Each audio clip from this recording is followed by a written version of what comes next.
Okay, well, why don't we go ahead and get started. Thank you all for being here and welcome to LSE. My name is Eric Schneider and I'm a professor in the Economic History Department here at LSE. Before we get going, let's go over a few kind of rules of the game. So first thing to note is that this is a hybrid event and it's being recorded. So yeah, keep that in mind when you're asking questions later. They will be preserved for posterity. If you want to kind of comment about this event on social media, you can use the hashtag LSE events. So please feel free to do that. And if I can also ask you to please silence your phones, and I will do that as well, since I have just forgotten until right now. So please do that so that we're not interrupted. There will be questions after Spencer's talk has finished, both from in the room and from online. So if you're in the room, please make sure that you wait for a microphone to come to you, and the stewards will bring one to you. So raise your hand, and I'll call on you, and they'll bring you a microphone. Otherwise, people won't be able to hear you, and especially people won't be able to hear your question online. And then for those online, if you could just type your question into the chat, I will then voice your question to the audience, and that's how we'll proceed. Okay? Hopefully that's all very clear. And now on to the main event. It's our real pleasure to welcome Spencer Bonshoff to LSE.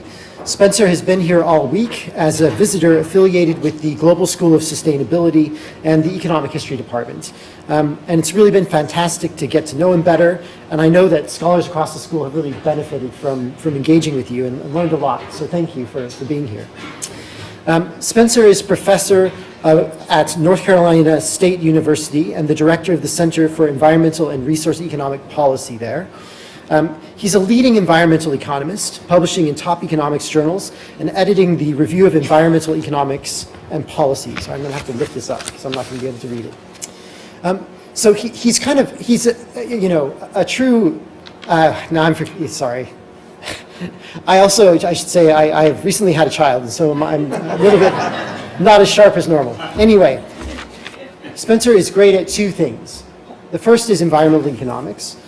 His work relates to land use and the sorting of people across space based on environmental amenities or disamenities.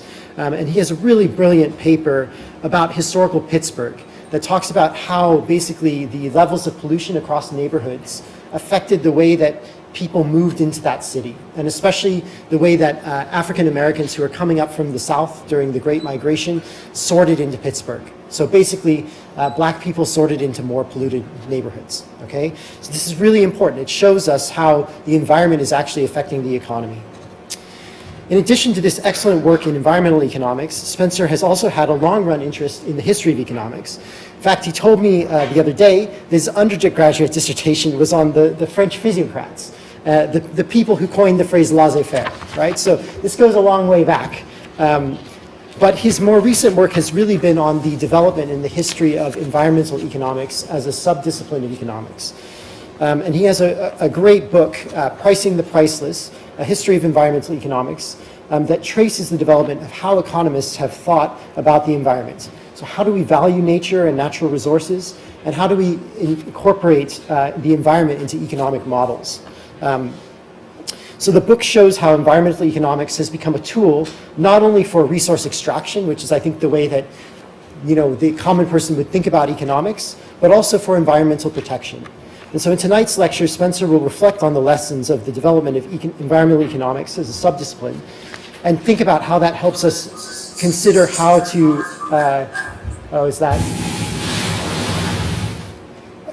how that allows us to think about managing environmental degradation and climate change today.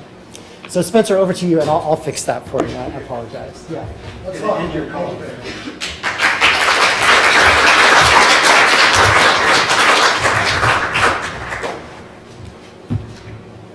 Thank you, everybody. Thank you, Eric, for that introduction, and I want to thank you and the Department of Economic History here at LSE and the new Global School of Sustainability for hosting me this week. I've had a fantastic week. You've been great hosts. It's been really fun. I've had some wonderful conversations. And I'm looking forward to the conversation tonight with all of you. You invited an American here, so you're going to get a mostly American story. but hopefully one with some universal themes and some connections closer to home. I want to start my story at a time where what we would today call environmental economics was well established, but still very new and not really known to the wider world, even the wider world of policy, environmental policy or economic policy. And in particular, I want to start on January 23rd, 1979. I can name the date, but I can't advance my slides unless I'm going. Can you just click on the screen so that the clicker will work? Yeah, there we go. Now it should work. Perfect. Yeah. Thank you. January 23rd, 1979, when the so-called God Committee met to decide the fate of this small fish here called the snail darter. Small fish, but it was a big test of what was then the new Endangered Species Act in the United States, designed to save endangered species. They were building on the Tennessee River the Tellico Dam there, and they found this fish in the waters where they were building it. No one had ever seen this fish before, so they decided it was rare and endangered, and according to this new law, that meant we had to protect it and stop building that dam. Economic interests were not happy. Congress was not happy because the economic interests were not happy. So they created this so-called God Committee to decide whether or not this fish could survive. They said this new committee could decide whether or not compelling economic interests should override what the Endangered Species Act that they had just passed a few years before said should happen. So the God Committee commissioned a report from their staff. People who were first and second generation environmental economists were involved with this report. The committee read it. Then there was a public meeting with the environmental lobby there and others. At this public meeting, the head of the God Committee, Charles Schultz, who was head of the President Carter's White House Council of Economic Advisors, they put an economist in charge, he rises to speak. And he says, okay, well, let's get this started. And several witnesses there at that meeting said that you could hear from the environmental lobby in the back this audible gasp. Not the economist. But what Schultz had to say surprised them, because he said, look, the benefit cost numbers for this project were iffy at best. At best, this was an economically efficient project from the beginning. If you give any value to that fish at all, it should kill the project. So he said, I have no problem with letting the course of the Endangered Species Act go ahead. I don't think we should override it. And so he made a motion to that effect, and it almost immediately passed without any further discussion. Wow. So what he had to say really surprised the environmental lobby that day that was so worried about him getting up to speak. And they learned, maybe for the first time, at least in a public way, that economics could be on their side of the debate. And so what I want to tell you tonight is a story about why that was so surprising and how it came to be about.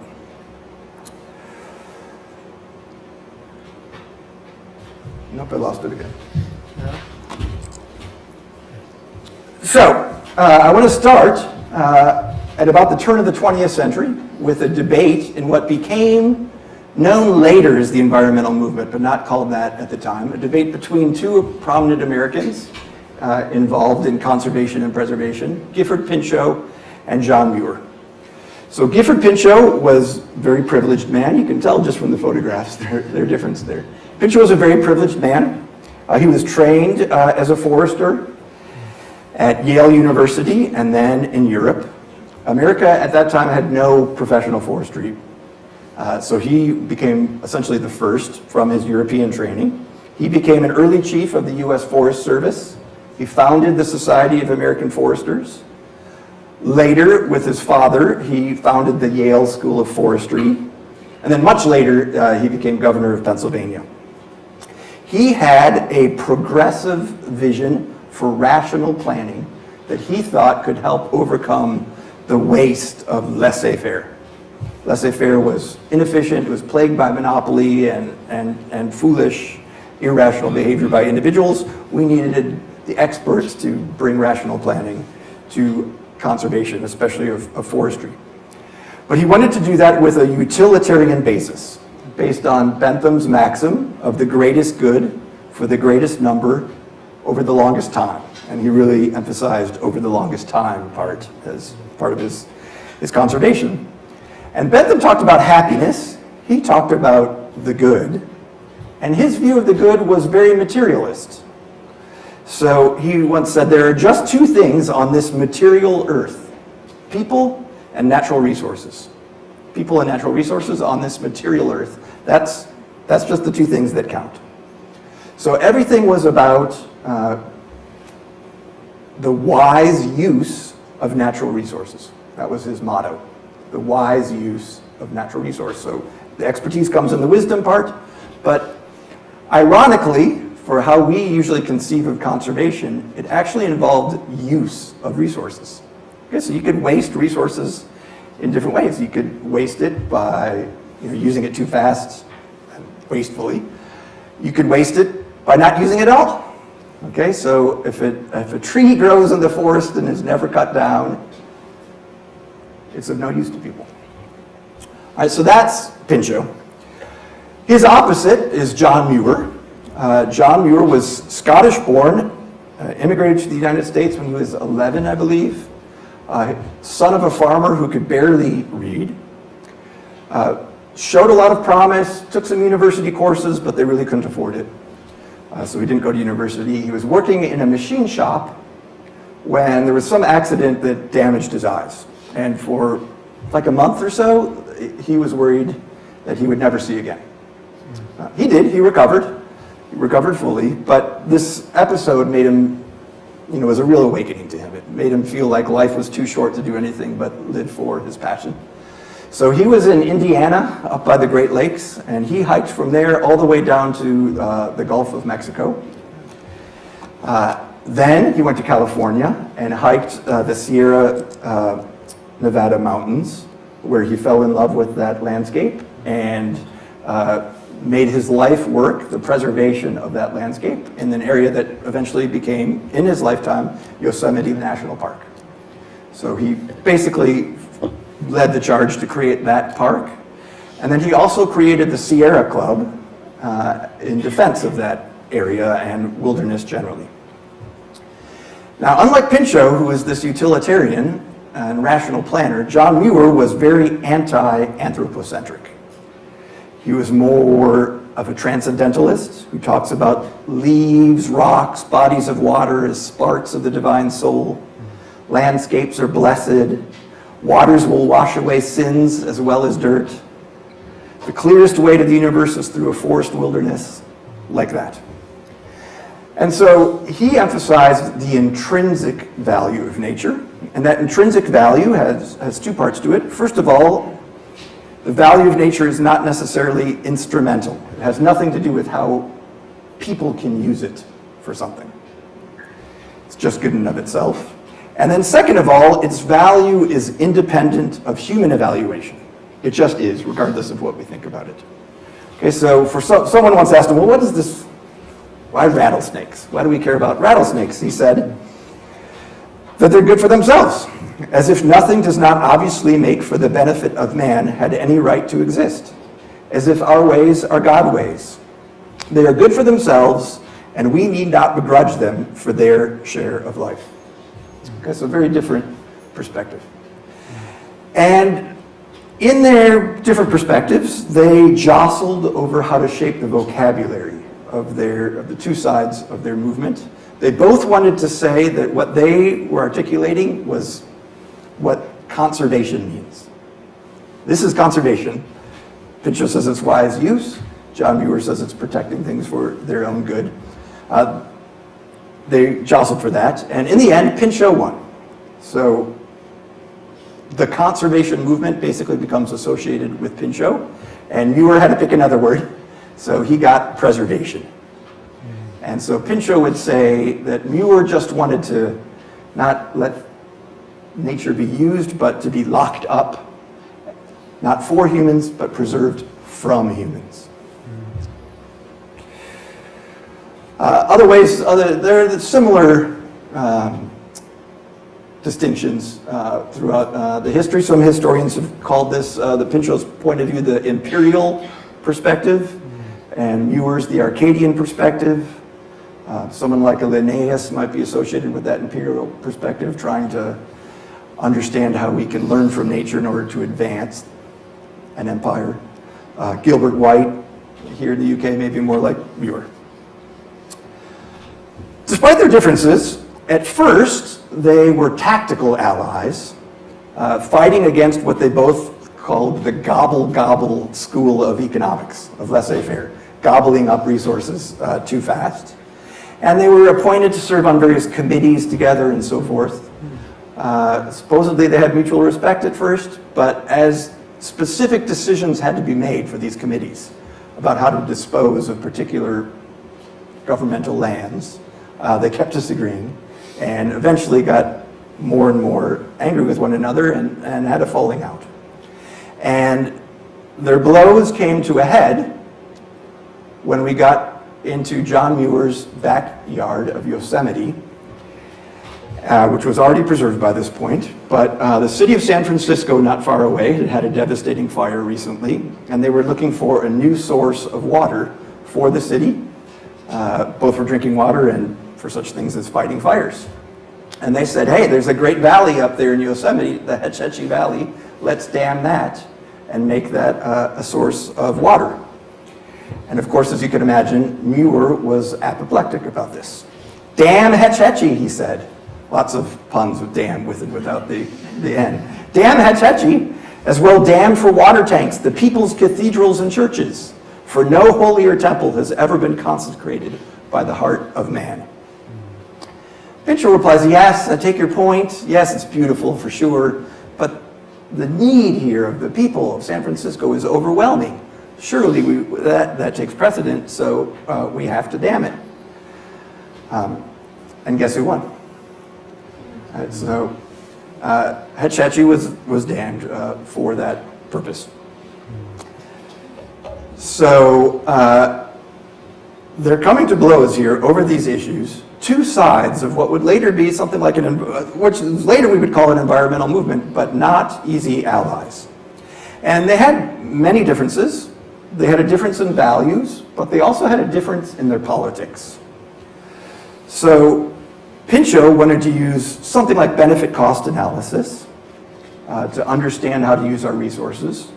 But for him, wilderness and aesthetic beauty didn't count. It got no points in the benefit cost analysis because it was an immaterial thing. And on this earth, there's only resources and people on this material earth. So it's a benefit cost analysis, but ex ante, a priori, beautiful wilderness is excluded from his economic calculus. For John Muir, you just can't do economic calculus, right? Nature and material wealth are incommensurable things. They can't be compared. It's like deciding how much a church is worth, as he had just said when he was talking about the Hetch Hetchy.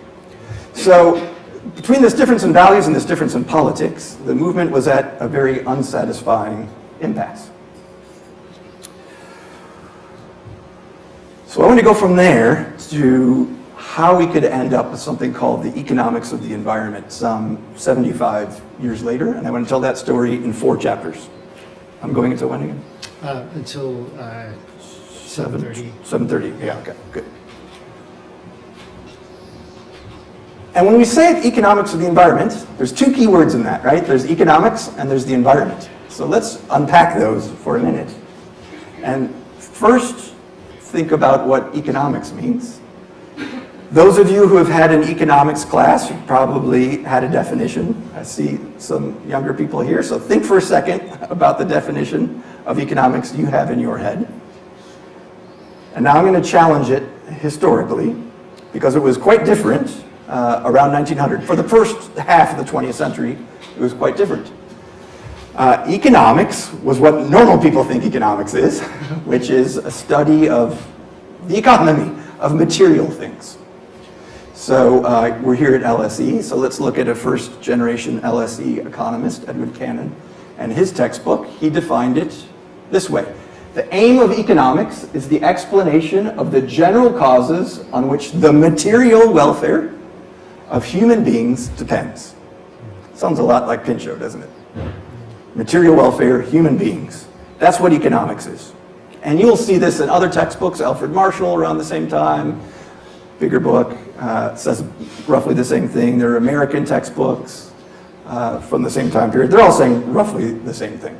It's about material welfare. That's what economics is. That's what we study.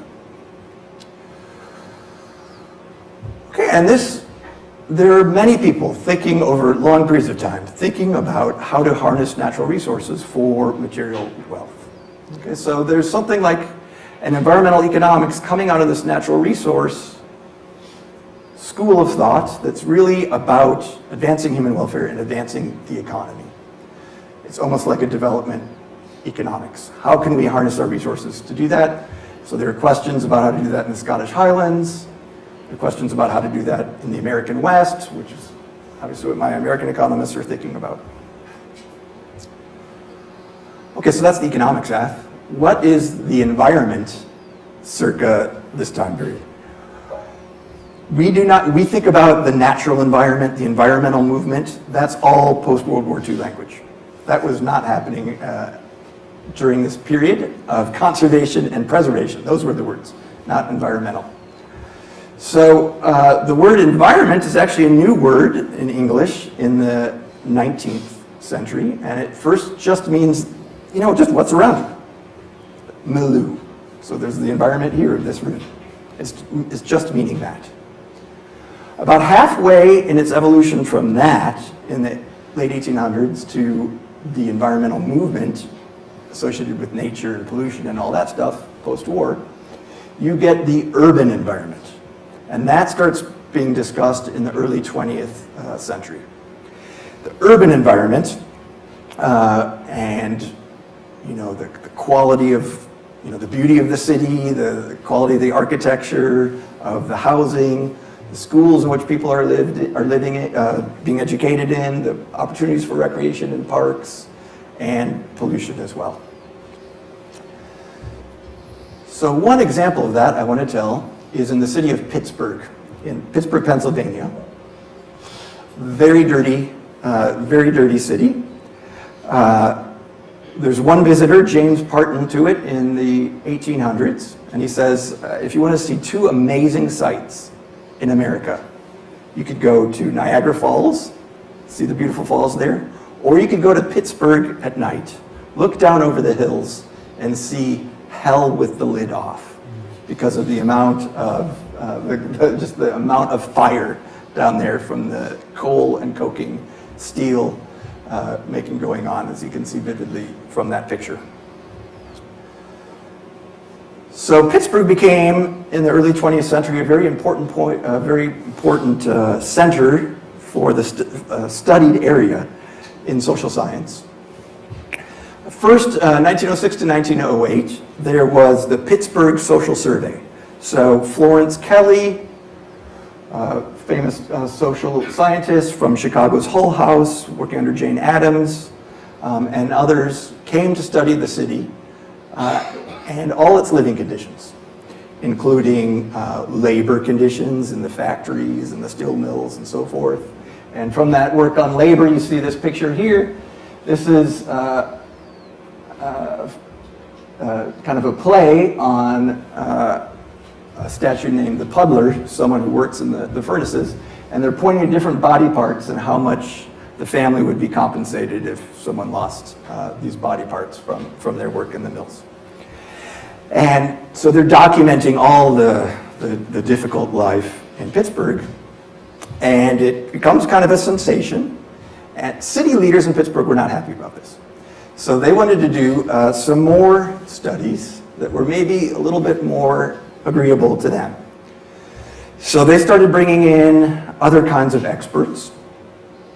I forgot one thing I wanted to say about that. I'm going to come back to it if I may.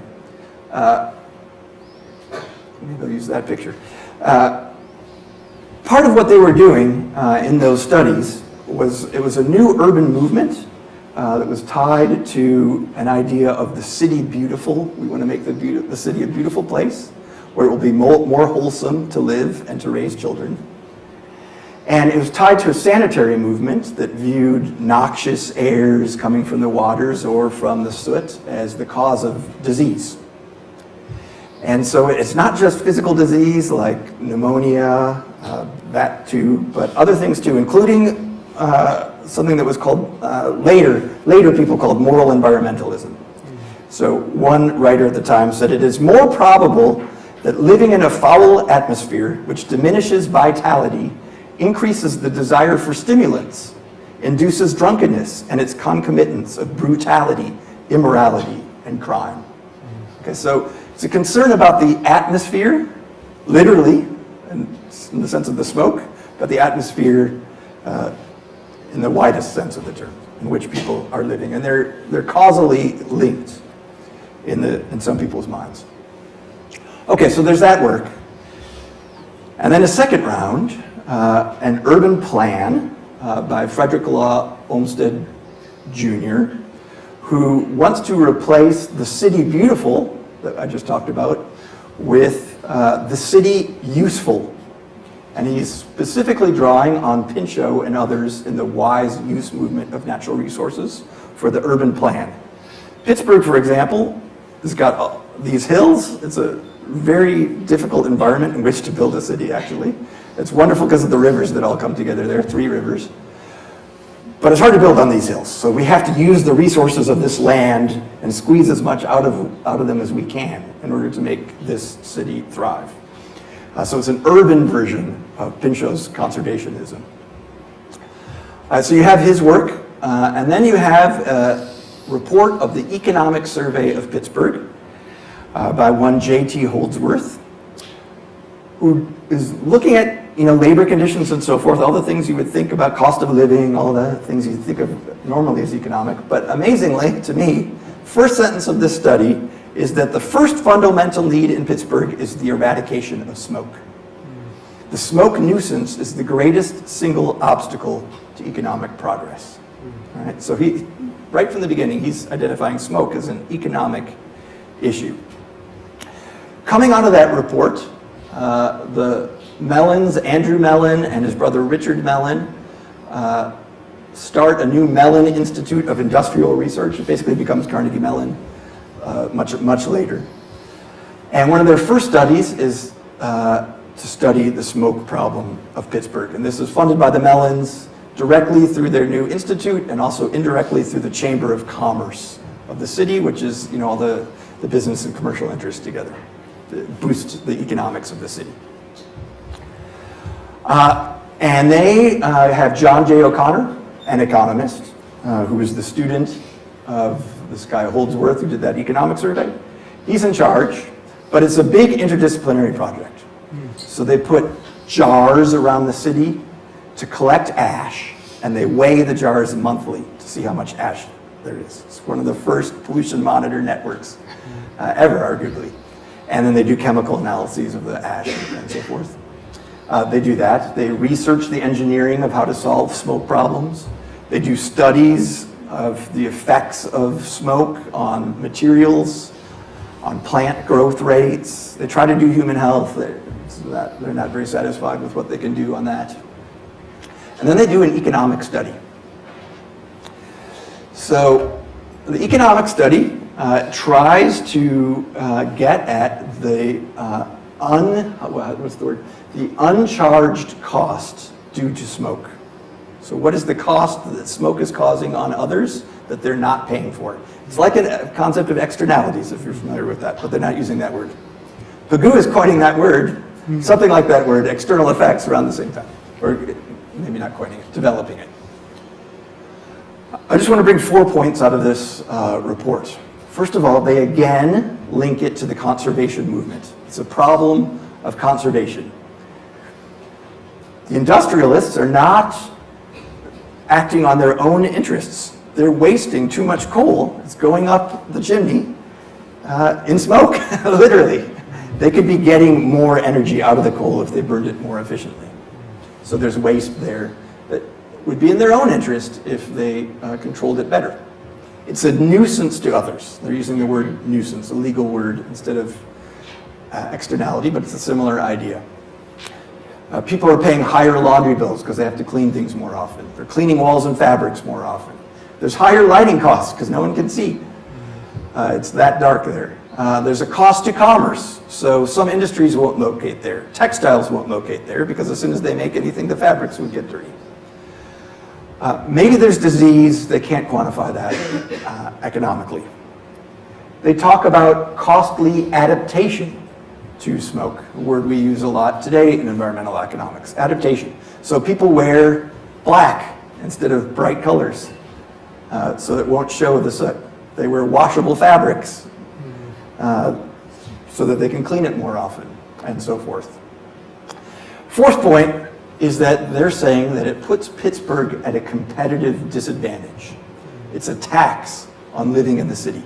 No one wants to live there because this is this extra cost that you have to bear if you do it. So that's the economic language that they're using here. Unfortunately, no one really paid attention. And like so much of the progressive movement writ large, World War I became an end to this project. John O'Connor went off to join the army. This movement was disillusioned about the progress we can have, and this work was basically forgotten.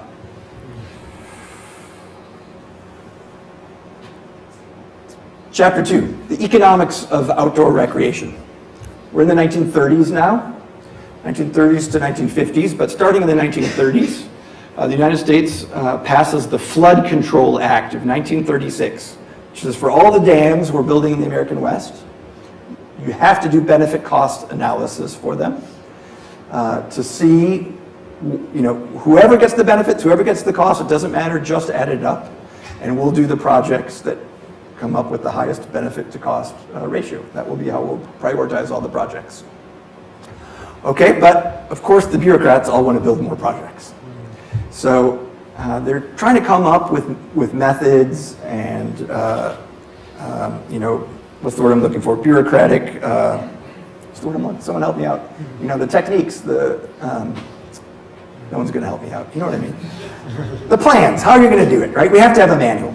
So they're trying to write the manual for how we're going to do benefit cost analysis, and they're saying, well, we can look at the hydropower we get from a hydroelectric dam, and what's the value of the electricity that you get out from that. For reclamation projects, if we're giving water to farmers, we can look at how much more food we get and the value of that food. So we can think about a lot of these economic benefits. But the bureaucrats wanted more projects to pass the benefit cost test. And so they basically told their staff, come up with more benefits for us. Okay? And how about outdoor recreation? That could be a good one. Why don't you value outdoor recreation and we'll add that. And the idea is that if we dam the waters, we get a lake there, and then people can go boating and swimming in the lake, and wouldn't that be nice? So let's add those benefits. There's actually a sneaky thing too, because for the reclamation projects, farmers had to pay for the water that they got, but they didn't have to pay for that part of the water that served other benefits. So if you could find recreation benefits, then the farmers would pay less. So finding recreation benefits not only helps build more projects, it's also a kind of farm subsidy. So this is like a double great thing. And so the bureaucrats tell the economists, okay, economists, give us some more, give us these benefits too. And the economists say, we don't know how to do that. Value of recreation? We never thought of that before. And they dither for years. And the bureaucrats get more and more impatient with them. Come on, let's go. And the economists, we can't figure it out. A man named Roy Pruitt is an economist in the National Park Service. And he's kind of in charge. And he can't figure it out. And his team can't figure it out. And so he does this survey of about a dozen prominent economists in the United States and asks them, what's your advice? What would you do? And all but one of them, a man named Harold Hotelling, some of you may have heard of, all but him said it can't be done. You can't do it. And so Pruitt concludes his report with basically that. He says, why and why? Why can't it be done? Well, Pruitt explains, recreation is, first of all, an intangible, a service. It is not a standardized or homogeneous service. It varies with every individual, and it cannot be considered separate and apart from the individual. It is of the mind and the body. It cannot be stored or transported. It is a psychic value, and it cannot be measured in objective terms. Finally, the recreational values supplied by the National Park Service are not sold for a price under any marketplace rules. And so it seems like there's two problems here. It's psychic of the mind, and it's not sold already. So there's some things like a concert, musical experience. It's kind of psychic, but you have to buy a ticket. We don't have the ticket price here. So it might be better to forget the words economic value of recreation and focus attention on the expenditures induced by recreation. It is in this area that an objective approach can be made. All right, so we won't try to value nature. It can't be done. It's outside economics. We economists, we do material welfare. This is psychic and immaterial. It's outside economics. But, if people rent camping equipment or something like that, now we're talking material. So we can count those dollars. And that's what's done until the 1970s, basically. This is 1949 when they come up with that compromise. So you can see we're kind of at an impasse here where we're not able to value the environment. Chapter 3, Aldo Leopold and his land ethic. So Leopold, at least in the US, used to be very famous when I was young, but now he's kind of forgotten even in the US. But his work is fantastic. If anyone is interested in just very thoughtful, beautiful essays that reflect on policy as well as beauty, I highly recommend his book, A Sand County Almanac, which was published posthumously in 1949. Well, let's go back earlier to the beginning of his career in the early 20th century.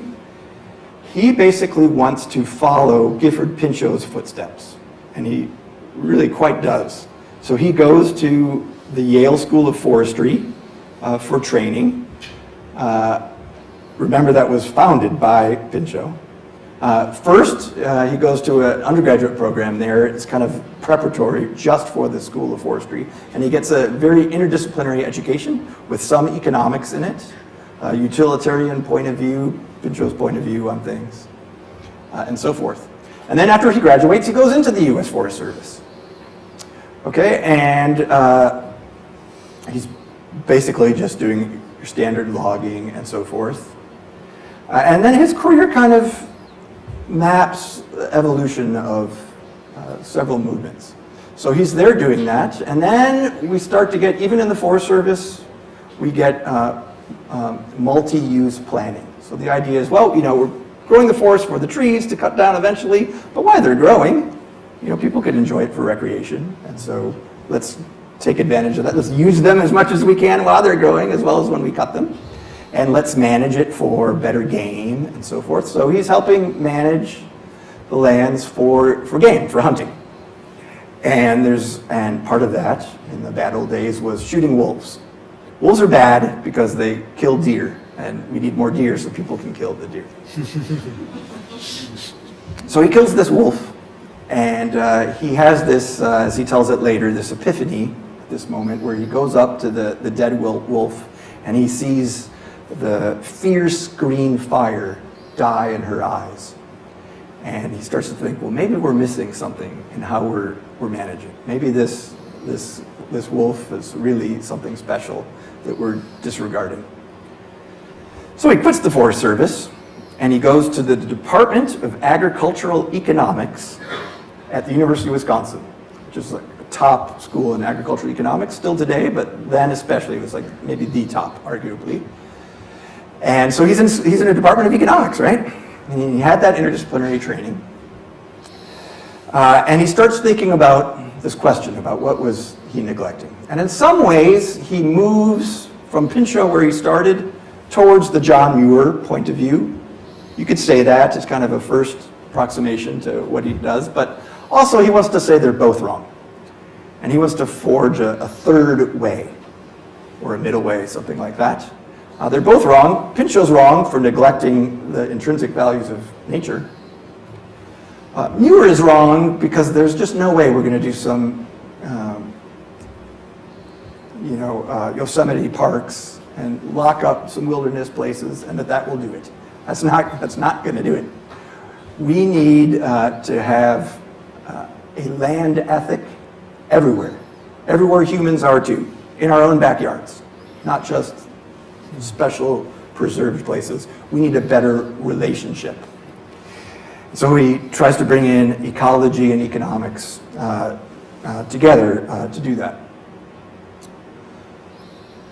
So in his book, A Sand County Almanac, 1949, he writes a number of academic articles. These are more popular essays, but really quite nice and insightful. And he writes this. He says, sometimes in June, when I see unearned dividends of dew hung on every lupin, these are lupins here, these flowers. Notice the economic language here, right? Unearned dividends. When I see unearned dividends of dew hung on every lupin, I have doubts about the real poverty of the sands. On solvent farmlands, lupins do not even grow, much less collect a daily rainbow of jewels. If they did, the weed control officer, who seldom sees a dewy dawn, would doubtless insist they be cut. I wonder, do economists know about lupins? And then he goes on. He says, one basic weakness in a conservation system based wholly on economic motives is that most members of the land community have no economic value. Notice that. They have no economic value. Remember what economics is. It's material welfare, how we can use it. And they don't have that. Wildflowers and songbirds are examples. Of the 22,000 higher plants and animals native to Wisconsin, it is doubtful whether more than 5% can be sold, fed, eaten, or otherwise put to economic use. Yet these creatures are members of the biotic community, and if, as I believe, its stability depends on its integrity, they are entitled to continuance. When one of these non-economic categories is threatened, and if we happen to love it, we invent subterfuges to give it economic importance. At the beginning of this century, songbirds were supposed to be disappearing. Ornithologists jumped to the rescue with some distinctly shaky evidence to the effect that insects would eat us up if birds failed to control them. The evidence had to be economic in order to be valid. There might actually be some evidence that the insects would eat us up, but notice my tone of voice that I'm channeling to him. As I read this, he's basically saying this idea of trying to justify saving wilderness and nature and species through a logic of ecosystem services is just kind of pathetic. It's kind of pathetic. It's shaky evidence. We're not doing, that's not the right path. That's not the reason why we should be preserving species. So there at the end of his life, or on the time he's writing those essays, he is writing grant proposals for a new interdisciplinary ecological economics. Now, some of you may know we have now something called ecological economics. It's kind of in contrast to environmental economics. This is before any of that, so don't read anything into that, at least not too much into that. He's not going against environmental economics. Here's just the word he came up with. Except it's important because he wants it to be interdisciplinary, and it's basically ecology and economics, both drawing on the same Greek root of eco for the household. And other fields too, aesthetics and so forth. And the economics here, it's clearly not that we need economics to tell us what the economic value of things is. He just said that. That's not why we need economics. No. But we do need economics because economics studies incentives and property rights institutions, and incentives are really going to matter for this ecological, for this land ethic where we have to live in harmony with nature. So we need to get the incentives right, and that's why he wants the economists. Although he's aware of the benefit cost stuff I mentioned and the recreation stuff, and he's sort of supportive of the economic analysis of recreation too. Well, unfortunately, he's writing these grant proposals and then he dies. 1949, fairly young, fighting a fire at his neighbor's house. All right, my last chapter in this, John Krutila, and an essay he wrote, Conservation Reconsidered. Who was John Krutila? John Krutila became known as an environmental economist, but before that, he studies development economics and regional economics, so developing, a region, a city and its area around it. And he does a lot of important work early in his career on benefit cost analysis. And he writes a book called Multiple Purpose River Development. So the multi-purpose I mentioned before, so you can do lots of things, get lots of services out of river development. We want to study them all together and holistically. And he's got a lot of economic theory in there, and then he does 4 case studies. One of the case studies is the Hells Canyon Dam on the Snake River in the American Northwest, the border between Oregon and Idaho. And he's studying this. He and Otto Eckstein of Harvard University, where he studied. And they talk about the hydroelectric power and the recreation a little bit, and they talk about the values of the wilderness and the beauty, and are we going to destroy that? And actually, I think the recreation comes here too. They mention that, and then they say, yeah, that's important. We should factor that in, but that's not economics. That's outside economics. He calls them extra economic considerations. We can't really get the value of the recreation or the beauty we might be creating by the lake or destroying by losing the canyon. Extra economic consideration. By 1967, when he writes this essay, Conservation Reconsidered, I just mentioned, he's going to change his mind. And a lot of things are changing over that decade. So one thing that's changing is the nature of economics and how the profession of economics understands itself. So I gave you a quote from first generation LSE before, where it was defined as material welfare. And now next generation LSE comes up with a new definition in 1932. And this is basically the definition you probably got in an Econ 101 course today, an introductory course. He says, economics is the science which studies human behavior as a relationship between given ends and scarce means which has alternative uses. Notice this big switch here. We've switched from defining economics as a set of topics that are economic, things about material welfare, that's economics. Now it's defined not as a set of topics, but a way of analyzing virtually any topic. A way of analyzing things in terms of trade-offs and opportunity costs. That's what economics is. And so he proposes that in the 1930s. And it's not like in 1932, it's not like everyone said, oh, Robbins, you're right. We had it wrong all along.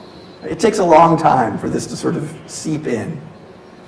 It's not until the 1960s you start seeing this show up in textbooks and people sort of seeming to really embrace this way of defining what economics is. And of course, if you're defining economics as around an analysis of trade-offs and opportunity costs, well, trade-offs and opportunity costs are everywhere. Everywhere. So it's not just those material well-being kind of topics anymore. So you get in the 1960s, when this definition is seeping in, many places, but maybe most predominantly at the University of Chicago with people like Gary Becker, things like economics of discrimination, economics of time, economics of all sorts of things. Crime, economics of all sorts of things. There were never economics of that before because they were extra economic. And now, since trade-offs are involved, we can analyze them. So that's one move. Then another thing that's changing is that other part of environmental economics, the environment part. Now, into the 1960s, now we really do have an environmental movement as we would basically understand it today. And many environmental historians have looked at how things came together to create this environmental movement in the post-war period. And it's something of not a perfect realignment of the conservation and preservation side, but maybe a détente of some sort, kind of a willingness to bring them both together. And a turn towards the consumer. So the utilitarianism of the Pinchot part becomes converted from being basically about production, raw materials for inputs into a material production process. And it's now more or less the supply side of economics, if you will, and more the demand side. It's what the consumer values. And in a new way, in the post-war period, perhaps especially in America, I don't know, coming off a high, new wealth, new baby boom, and so forth, there's this back to nature kind of movement that sort of, maybe in a crass way, is illustrated by this picture. Right? So we've got a boat on which we could, but we could swim in that water. But how much better would be this plastic swimming pool, right? I don't know. I like this picture, but anyway, it becomes kind of a consumer movement that recreation experiences are part of what goes into consumption. And not just this kind of recreation, but there also becomes a new understanding of how much human health relies on the environment. So, for example, Rachel Carson's book, Silent Spring, calling attention to the damages done by pesticides and how much it's killing bird life and other wildlife. It's Silent Spring because there are no birds chirping anymore because they've all been poisoned by the pesticides. Okay, so sort of a higher, so this is the crass version of the consumerism. This is maybe a more high refined version of the consumerism, an aesthetic for a pristine wilderness and to bring that back. And so my hero here, John Crutilla, 10 years later after this book and with all these developments in mind, writes an essay in the American Economic Review called Conservation Reconsidered. And for me, if you had to pick like one article that represents modern environmental economics, this would be it. This is sort of the war cry for it. And this is what he says in the article. He says, the traditional concerns of conservation economics, my highlighting. Remember conservation? Who is that? Pinchot or Muir? Which one? Told you if you're in the front row, you're going to get cold called. Pinchot, right? That's the Pinchot stuff.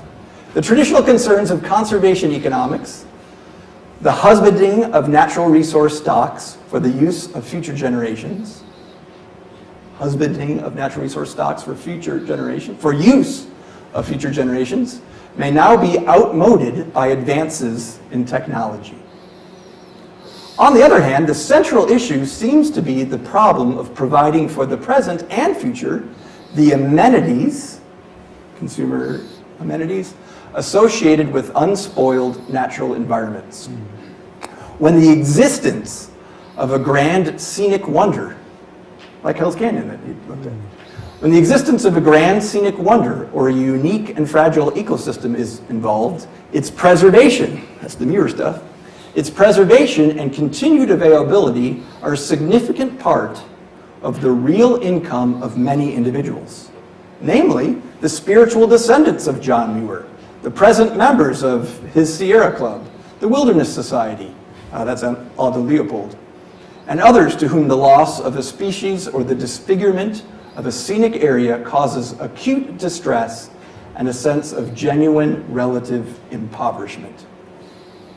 And you can see all the economic language here. But he is trying to now bring in the John Muir side into economics, right? And why can he do this? When we understood economics as material welfare, it could not help but being on the Pinchot side of that divide, right? I mean, if economics is about material welfare, Pinchot's talking about material welfare. You know, the transcendentalist stuff Muir's talking about, that's outside economics. Pinchot and economics are going to be aligned. But now, with Robbins' definition, now that economics is understood to be about trade-offs, well, there's a trade-off here, right? We could develop a landscape.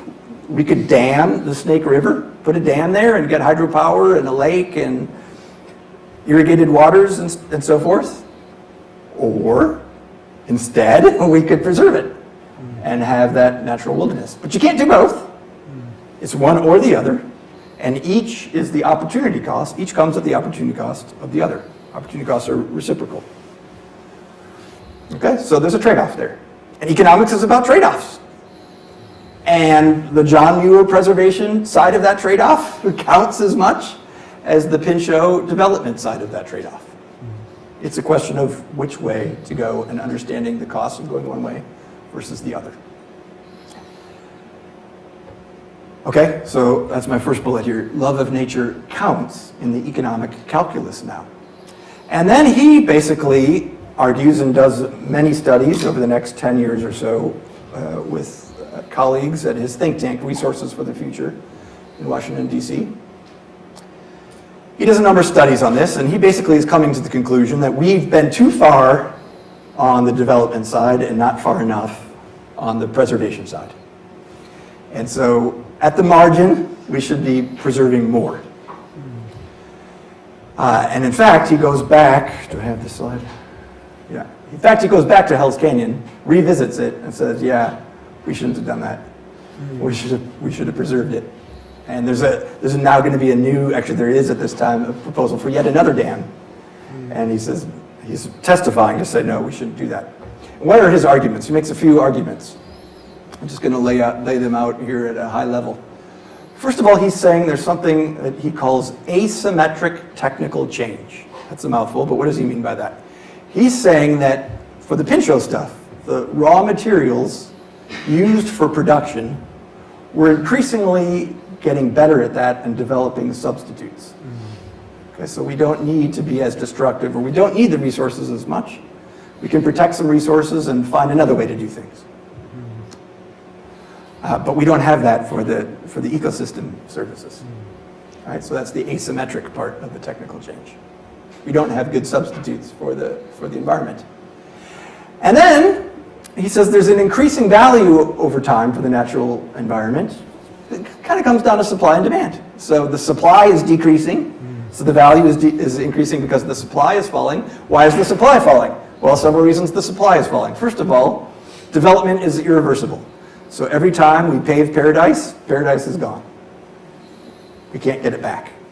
Okay, so each step of development, we lose something, and sort of the stock of wilderness and landscapes, natural landscapes, are falling.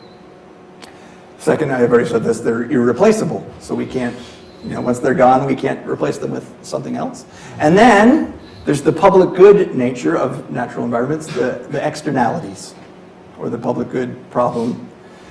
One person, for their own selfish reason, might want to create some pollution or develop a resource that affects many other people, but those people don't, they're not buying anything from me. So because of this drive of externalities or a reason to free ride on the public goods of nature, not enough is supplied, not enough nature is supplied.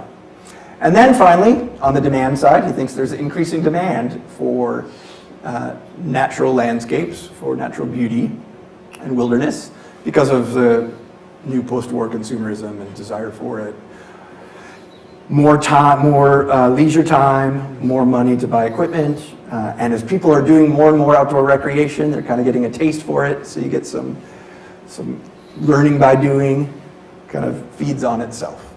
So, bottom line, we're under-preserving wilderness, and we should bring that in. So Kurtyla is trying to reconcile here the Pinchot and the Muir points of view within economics. Is he successful? He launches, through this essay and through his work and the work of many others, a new push to value the environment, to count the ecosystem services, even if it doesn't have a clear instrumental use for people.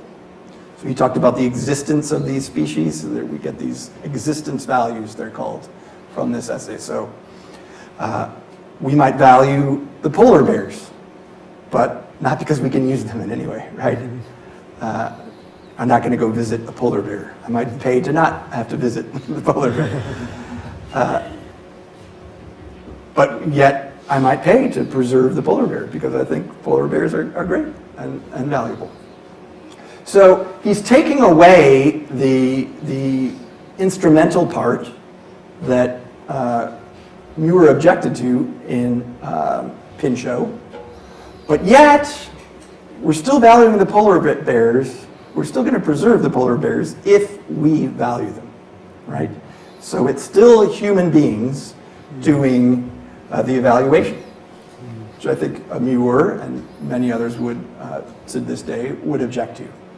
So some philosophers have called this truncated intrinsic value, or they've called it anthropogenic, and that human beings are still the source of the valuation, but it's not anthropocentric in that it's not all about how we're affected. So we're not at the center of things, but we're the source of the valuation. What Krutila does, just got 2 slides here. Krutila does is he changes what seemed to be the case in the first half of the 20th century of a world where we were in an economics versus the environment to one where we could have an economics of the environment. So economics, I've illustrated this with what we economists call a production possibility frontier. So you have 2 things. You could have more of one or more of the other. And there's a trade-off we can have, and that's the curve here. So you could have more of one, right, you get it. So when economics is defined as material wealth, there's a trade-off between economics and the environment. It's a clash between the two. When economics is about trade-offs, it goes off the axis here and becomes the title slide, the title of the whole graph. It's about this trade-off between material wealth and the environment. Okay? And that is the changing definition. And it's through that change in logic that we can now have this new field in the 1970s that was so surprising to that environmental lobby there at the God Committee meeting. So I'm just going to conclude by one last, maybe provocative thought. We often hear it said that to address climate change and other environmental crises, we need degrowth. We need degrowth, it's said. So I just want to ask, what do we mean by growth? Presumably we mean economic growth. What's economic growth? I would suggest economic growth means getting more of what people want. And if what people want includes a pristine environment and a healthy ecosystem, could this move right here from a point like this to this one with less material wealth, but on a higher production possibility frontier, could that be growth? Could that actually be growth and not degrowth? And with that, I will thank you for your time and for your thoughts.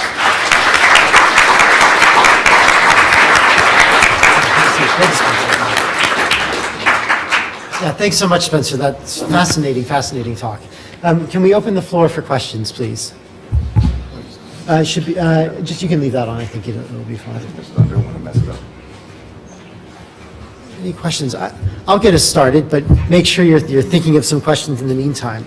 Yeah, it's so fascinating to see this development in relation to thinking about my family, because I'm originally from the U.S. and from the West. So a lot of these developments are things that I've kind of experienced, you know. And so I wanted to ask, like, to what extent, when you're talking about American consumerism, is it also about the kind of this rising recreation and that people are going on road trips.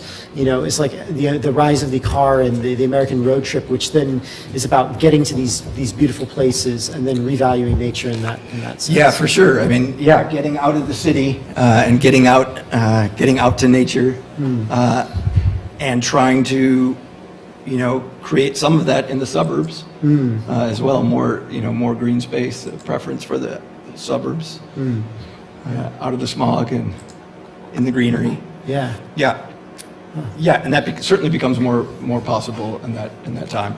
So I didn't show you one of these charts, but people were tracking visitation at national parks and national forests, and they just are going through the roof. It's just exponential growth. And so do you think that, sorry, just to follow up, does that mean that the recreation arguments become more valid because more people can access these lands in a way that, you might not have been able to make that argument as Mirror because nobody's going to go to Yosemite? Oh, I see where you're going. Yeah. Yeah, I hadn't thought of that. Yeah, I think that's right, though. Yeah. It becomes more plausible. Yeah. Interesting. Any questions? Yeah, Chris. Yes, wait for the microphone, please. Thank you for a great talk. So I was thinking about your chapter 2. When I did environmental economics over 30 years ago, we learned about contingent valuation surveys. Yeah. So is Crutilla's, do those satisfy Crutilla's requirements, or do they also miss those like spillovers that people don't properly internalize if you ask them how much is this resource worth? Oh, fantastic question. All right, so I'm going to have to fill in the audience. If Yes, you don't mind I'm afraid you will, sorry. I'm not an expert, so yeah. Sorry. I'm trying to get this going again. You should be good now. Okay. Sorry. So he asked about something called contingent valuation. Contingent valuation is a way to use surveys to try to simulate a market for the environment when a real market isn't actually there. That's the contingent part, is we're sort of pretending there's a market. If there were a market, how much would you pay to preserve such and such a thing? And that's coming up around the time of Crutilla. Yeah. So John Davis from Harvard University is doing his dissertation right around the time of Conservation Reconsidered, maybe a little bit before on this, and he does it for recreation. So yeah, you're right, it's chapter 2. So the earliest applications in his dissertation were dealing with that recreation issue, and then by the 70s, it's used for all sorts of things. So Crutilla absolutely loves it. Yeah. So he hires Davis actually at Resources for the Future for his team to help try to monetize values for recreation and other environmental amenities. Now you raised one other issue here. The great economist Paul Samuelson and some others hated these surveys because of what you said, that no one had an incentive to really tell the truth about what their value for the environment was, because they would free ride, right? So his theory was that, well, I don't really want to pay, so I'm not going to say I'm willing to pay anything, because then you might charge me. That was kind of Samuelson's worry, if there was a real price. Economists have been wrestling with that issue for a long time, and they've designed the surveys to address that issue, as long as the person taking the survey believes what they're being told about the hypothetical situation. Crutilla wasn't worried about that. He loved it. I guess we have a question over here.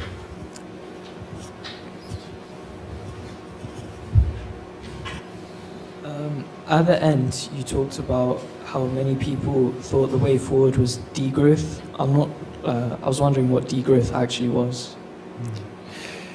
Yeah, that's my question. What is it? If degrowth means lower GDP as we currently measure GDP, without any Dasgupta review or natural asset accounting or anything like that, then that means basically lower material welfare. So I don't think I can get my picture back. Oh, you can. Can I? I'll go. Anyway, yeah, just get my last slide back, if you would, Eric. Thank you. The fact then in this picture that we're going lower, just going lower, if that vertical axis that I've labeled material output, if that just means GDP as we currently do it without any green accounting embedded in it, then yes, maybe this is degrowth. So maybe we do need it. But if by growth we mean economic growth, and by economic we mean the things people want, then that's where I'm saying maybe not. Right? Maybe this actually is growth. Maybe people are on a higher level of welfare. And then, that would be, when we increase welfare, that seems like economic growth to me. Economic welfare, it's economic. There is one other aspect of this for climate change, which is that there are many studies that suggest that even if you only care about the material output, climate change will lower GDP just because of its productivity, the productivity hit it will create to agricultural lands and other processes. So, Thank you so much. thank you for the question. I think we have Mary next, and just while we're getting the microphone out, I just want to remind people online, if you want to ask a question, please put it in the chat, and I'll read it. Was there another? There's two over there. Okay, I'll come back over to this side in a second. Can we start with Mary, please? Yes, thank you. It was a great talk, and I'm just wondering whether you could finish off the first story for me a little bit. So you have this lovely opening story about this little fish, which is the same size Oh, yeah. as Fantastic. Yeah. paperclip. And Yeah. and there's Okay, so here's the story. You want the rest of the story? Remark about economists. Suddenly the environmentalists think, oh, okay, the economists can be on our side. Yeah. But it seems like that's Okay. lots of possibilities. And just a couple of sentences about where that goes as a sort of finishing that story off with a little bit of a... I will absolutely. I love the question. This could have almost been a plant, Mary. Love it. There are ironies within ironies on this one. Okay, so Endangered Species Act is supposed to save the fish and kill the dam. Recall, Congress didn't like that, so they created the God Committee to say you are allowed to veto the Endangered Species Act, but the God Committee doesn't. Well, Congress still isn't happy. They want to sink that fish. So they pass a specific bill saying, no, we're going to build that dam anyway. And then they go ahead and build that dam anyway. So not listening to the economists. But then, remember they had decided this fish was endangered because they found it when they were working on the dam project and no one had ever seen it before.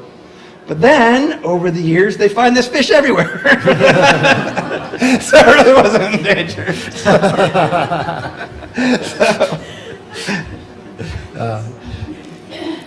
I don't know if that's funny, but it kind of ruins my story a little bit. I like to end it where I did, where it seems so important. Can we go to Cleo next, and then, we'll work our way around. Yeah, thank you very much about the talk. So I have a question about other literature, I think also at the same time as Cordelia. And so Boulding, the economics of spaceship economics. Yes, Boulding. Yes. Yeah, so he's talking about this shift from a cowboy economy to spaceship. And so I Yes. just wonder this idea of the finitude of some irreversibility on some of the resources. How does it work with having anything as a trade-off? Yeah, I think he's really resisting. He's a very different voice. He's a unique character. So this is an economist, a prominent economist in the United States about the same time, who's very well respected by everyone, but not exactly mainstream. Kenneth Boulding. And so he writes this essay that she's alluding to called The Economics of the Coming Spaceship Earth, I believe it's called. I think it's Coming. Economics, or maybe it's just Economics of the Spaceship Earth. And he's drawing an analogy to what would life be like on a spaceship. Well, on a spaceship, you're kind of, you're cut off, you got your supplies, and you need to make them last. And so you're not really thinking about substitutability, like Rutila talked about, and new sources of resources. right? It's just what you got, and you got to time them. And he basically says the Earth is like that. So it's the spaceship Earth. Earth is a spaceship going through space, of course, but we should be thinking about our stock of resources and not flows of services. So this is not, he's a very important economic voice in environment, but yeah, he would be a different voice than Krutila. So interestingly, that's still kind of a debate today. So some economists would focus on the benefits of ecosystem services that we get year by year, and of course, wanting them to continue. So there is still the dynamic aspect of making them last. But there are others, and this comes out strongly in the Dasgupta review, that says, no, let's just focus on natural assets and not worry about the flow of services and trying to monetize the flow of services from them each year. Let's just make sure our natural assets aren't falling. As long as we maintain them, we're okay. And that's a little bit like the spaceship Earth mentality. Jillian. So you track the development of developmental economics in US, where you have this idea of a stock of untouched nature. I was wondering if you could speak about it in the European context, where you have these areas where where a majority of land has been under cultivation for centuries, like in Denmark and the Netherlands and the UK, where I think Denmark is like 97% of land has been cultivated. Yeah. So that's a fact. I'm not sure where you want to lead me with that. Yeah, sorry. I meant so in the background of your story, there's the fact that there's this untouched nature in the U.S., and that's what a lot of the economists are referencing. But yes, in Europe, there's less of that. Yes, I see. Yeah, for sure, and it's being converted faster in America. Well, it happened here much earlier, and in America, during the time period that I'm looking at, it's happening before everyone's eyes, right? I don't know where else to go with that, except for I do want to say that, I mean, the rational management of natural resources is an import to America from Europe. Okay. And Americans are coming to Europe to study that. But I guess the question is, could environmental economics have developed in Europe, like in the way that it did in America? Like, is there, I mean, obviously, like, economics is very dominant in America, or, U.S. economics is dominant, but... I would love to hear people's opinion on that, and maybe we can talk about that offline a little bit, those of you who I'll continue to see on my visit. I don't know the European mentality, but certainly you have romantic movements, poets, Germany, the Lake District here, whatever, that is calling on that aesthetic, even if it's not as wilderness as we would like. Even in America, what does wilderness mean exactly? So there's kind of this very colonial perspective that what was there when the white man showed up is wilderness, but actually that landscape was shaped by Native Americans for a long time.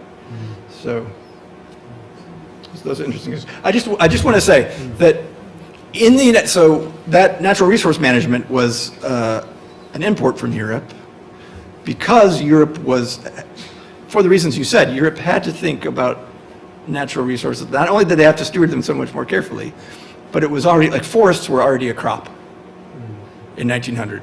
The United States could still think about, that was an option that Pinchot wanted to bring as a better way to manage the forest, but just cutting down virgin forest was still an option. Yeah. Thank you. Well, let's come here to the front. Yes.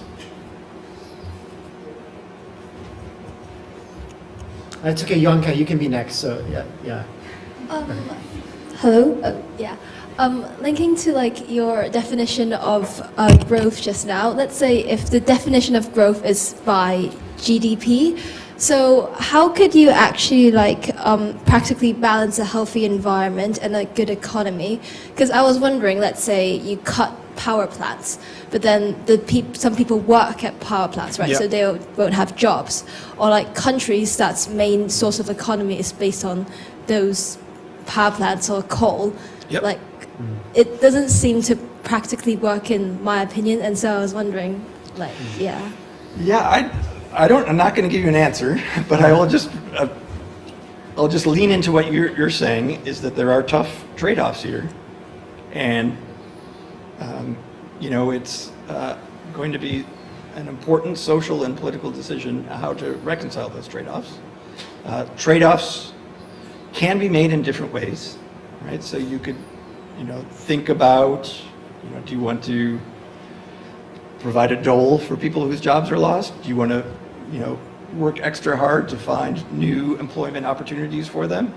What will be the green jobs that are created if we have an energy transition from fossil fuels to solar and wind and so forth? There's not an easy answer. And I know you know that. That's why you asked the question. But it is, an economy is about how resources are managed to get to some end. And the end we want and the process we want is a political decision. Okay. Thank you. I'm wondering if the love or the value of nature is a cultural construction, which means this value will vary from culture to culture or from place to place. As you have mentioned, most of the environmentalists are Americans, but ironically, the US is never a country short of nature, or to say wilderness. So I think there must be some cultural factors making some difference, like consumerism, or to say hedonism. So will it be better if we just modify our demand curve to get more satisfaction by the environment, how to say wilderness, than to just save, or to say in some way produce more of the unspoiled nature, or to say wilderness? Yeah. Fantastic question. Love it. I want to start with one small corrective, which is that I wouldn't say, maybe I misheard you, but I wouldn't say that it's all Americans doing this. I know an American story, so that was the story I told. There's certainly very important work by many people all around the world, historically and today. And more histories could be written about that. But to your main question, well, I would start off by saying it absolutely has to be culturally constructed. As soon as you use a word like value, I think whose values? Those values are coming out of a group of people living together in a society, in a culture. So they for sure are contextualized by the culture and constructed, if you like. Not sure how much you're putting into that word constructed, but yeah, people are coming up with their values, right? They're constructing them, and that's culturally contingent, 100%. Then, and by the way, I just want to go back on that. I want to go back to this thing about Krutila. Some people really are unhappy with the fact that it's human values. But as long as we're talking about environmental policy, we're talking about human actions. And so humans are deciding things. So I don't know how else to, how could it not be the human values? I mean, even if you're saying it's valuable because God made it, the human is the one giving credit to that and recognizing that and then acting accordingly. So if that's all we mean by values, with the impetus to action, then it seems like it has to be human-centered. But yes, then there's the higher question of values about values, right? Do we just do what we want, or is there something that we call to as a higher good and say we should reform our ways to pursue that, which is I think what you meant by changing our demand for things, right? Yeah. Good. Yes. So about the last model that you showed, let's say there's a hypothetical where the people aren't, their welfare isn't being increased by the material or by the environment, what do you think a solution would be for a scenario of that? Or do you think that is not possible in the first place? If their welfare is not increased by either, Yeah. it has to be. There's only two things on the graph. That's my model. I'm kidding a little bit. But no, I actually am puzzled. I mean, what would be an alternative? What would be a third? Can you give me an example of a third thing that they would value that's neither? I'm just asking if Okay. like a solution, if there would be another solution. Yeah, then there would be. I mean, then we would, we could replace one of these X's with whatever that thing is. Inner peace and contentment, something like that. Okay, so yeah, we could put that on there.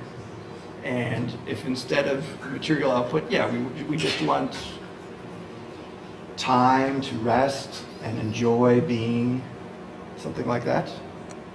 Then if that's what we want, and we got less material output, but more of that, then that would increase welfare in the same way I'm showing here. I think that would be how I would think about that. I think I'm going to take a question online. I'm sorry, just because we actually have one. This is, how do we accurately assign monetary value to natural ecosystems and services that are essential to human survival? And maybe it goes on, but maybe as a corollary, like you've kind of stopped at a certain point, but I know the book continues. Yep. So can you give us a hint at like what have economists done since Krutila and others to do this? So Krutila says, let's bring the John Muir values into economics. They count. And let's do what Leopold sort of made fun of and look at these economic services of the environment.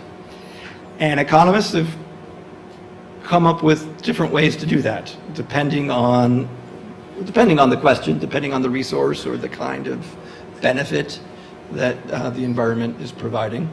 But since economists think in terms of markets, they all involve some kind of link one way or another to a market. So we talk about this contingent valuation, which is, let's ask people with surveys. But in the survey, we're going to kind of construct this hypothetical market. If we were going to have a tax on you to preserve this resource or something like that, would you vote yes? Something like that. Okay, that's the survey way. For recreation, which I talked about, I mentioned that guy Roy Pruitt surveyed those 12 economists. 11 of them said it can't be done. Number 12 was an economist named Harold Hotelling, who said, oh, it can be done, but no one understood his suggestion. It took like 20 years, they kind of worked it out. But the idea was to say, well, there is a kind of market for outdoor recreation because you have to get in the car or whatever and go to a site. And that's like a price. So the transportation to a site to then enjoy the recreation is like a price. And we'll see more people going from nearby than from far away. Seems pretty intuitive. And that's because they're paying less in terms of time and gasoline and stuff like that. And the people far away have to pay more. And we're going down a demand curve when we see that, or up, I guess, going up the demand curve when we see that change. So, and then we can look at how the demand changes, the quantity demanded for visiting a site changes with the price, and then how much farther would they be willing to travel, how much more would they be willing to pay if it's a nicer, cleaner park or a cleaner lake. Many environmental goods, services, amenities are things you enjoy if you live near them. Right? And so if you enjoy them if you live near them, but not if you live far away from them, it gets tied to housing markets. So guess what? The same house, same square footage, same date of construction and everything would be more expensive if it's in a really nice neighborhood than if it's in a not so nice neighborhood. I bet you knew that. But you could think about that difference in prices between the two houses as the price for the difference in the nearby environment. So there really is a price for those kinds of, there really is a market for those kinds of environmental amenities and so forth. Those are main examples. Health trade-offs too. I'll stop there. Yeah. Well, I'm sorry, we're going to have to leave it there, but let's thank Spencer for really a fantastic question. Thank you. Thanks, guys. And just to say, there will be a reception afterwards, so if you want to ask any additional questions of Spencer, we'll be outside for a little while, and enjoy a glass of wine on the LSE if you're above the age of the drinking age. Yeah.